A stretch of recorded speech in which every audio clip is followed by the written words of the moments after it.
Ready. You know what? Y'all make me want to quit. Chapter 85. I sleep for what might be days. I can't get up. I open my eyes, it's light out. I open my eyes, it's dark. Finally, I stand. In the bathroom mirror, my hair is no longer black. It is faded to a rusty brown with blonde roots. My skin is freckled and my lips are sunburned. I'm not sure who the girl in the mirror is. Bosch, Grindle, and Poppy follow me out of the house, panting and wagging their tails. In the new Claremont kitchen, the aunties are making sandwiches for a picnic lunch. Jenny is cleaning out the refrigerator. Ed is putting bottles of lemonade and ginger ale into a cooler. Ed, hello Ed. He waves at me, opens a bottle of ginger ale and gives it to Carrie, rummages in the freezer for another bag of ice. Is Ed usually on the island? No. Why? Because he's adopted. No. Because Ed's not Dad's adopted. No, but even before Gat was dead, did Ed come to the island? Grandpa don't like him. Because his grandpa doesn't like him. Why doesn't the grandpa? Nick, correct, but please don't use that word. Thank you. Bonnie is reading and Liberty is slicing tomatoes. 2 cakes, one marked chocolate and one marked vanilla, rest in a bakery boxes on the counter.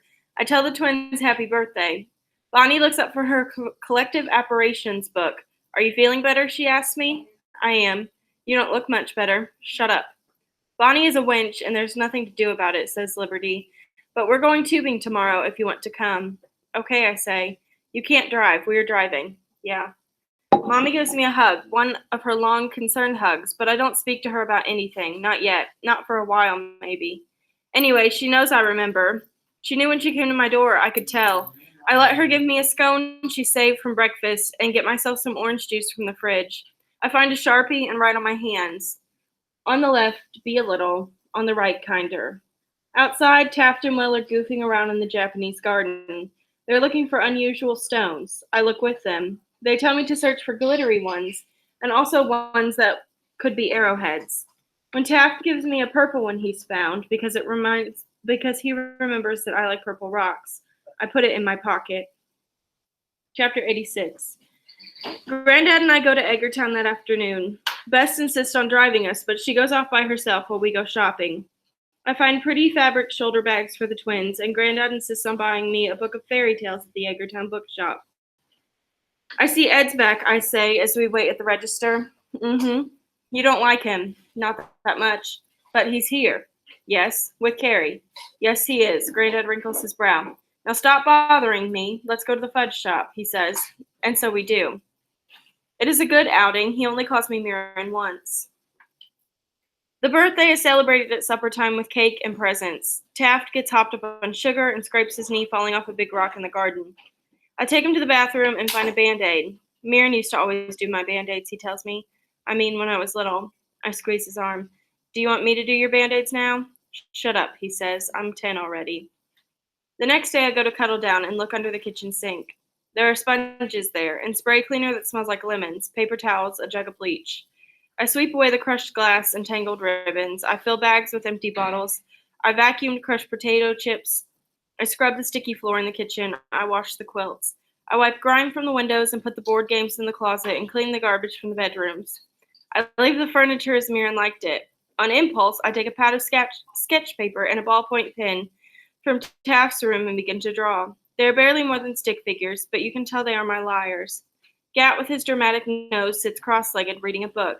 Mirren wears a bikini and dances. Johnny sports a snorkeling mask and holds a crab in one hand. When it's done, I stick the picture in the fridge next to the old crayon drawings of Dad, Gran, and the Goldens. Chapter 87.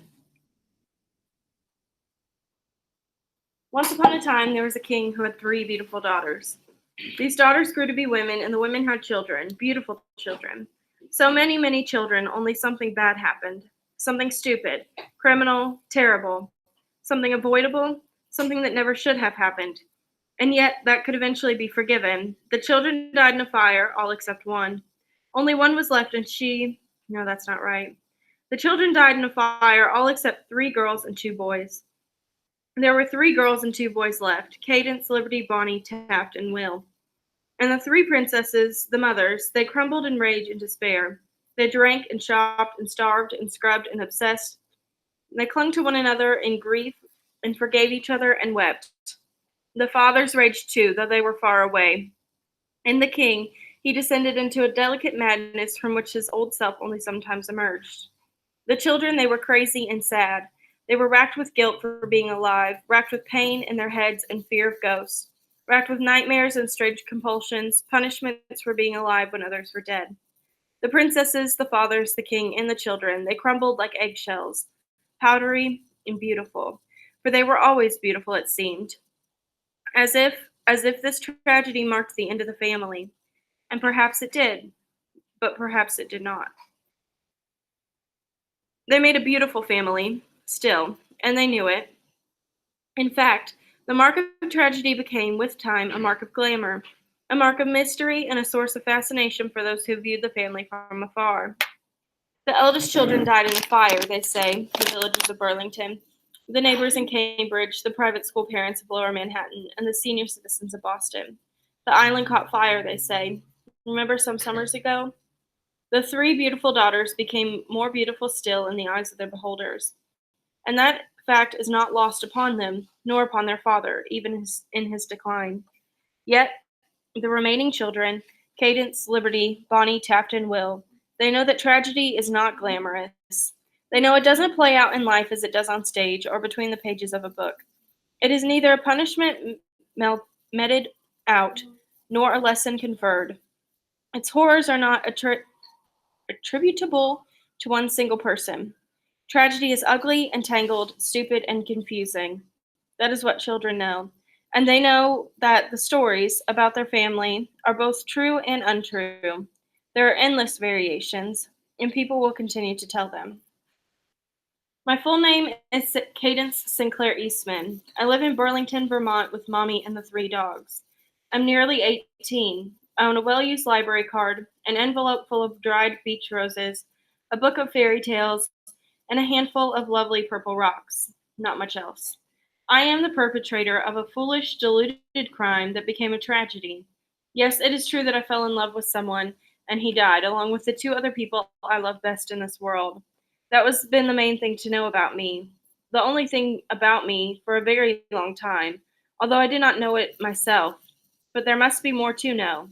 There will be more. My full name is Cadence Sinclair Eastman. I suffer migraines. I do not suffer fools. I like a twist of meaning. I endure.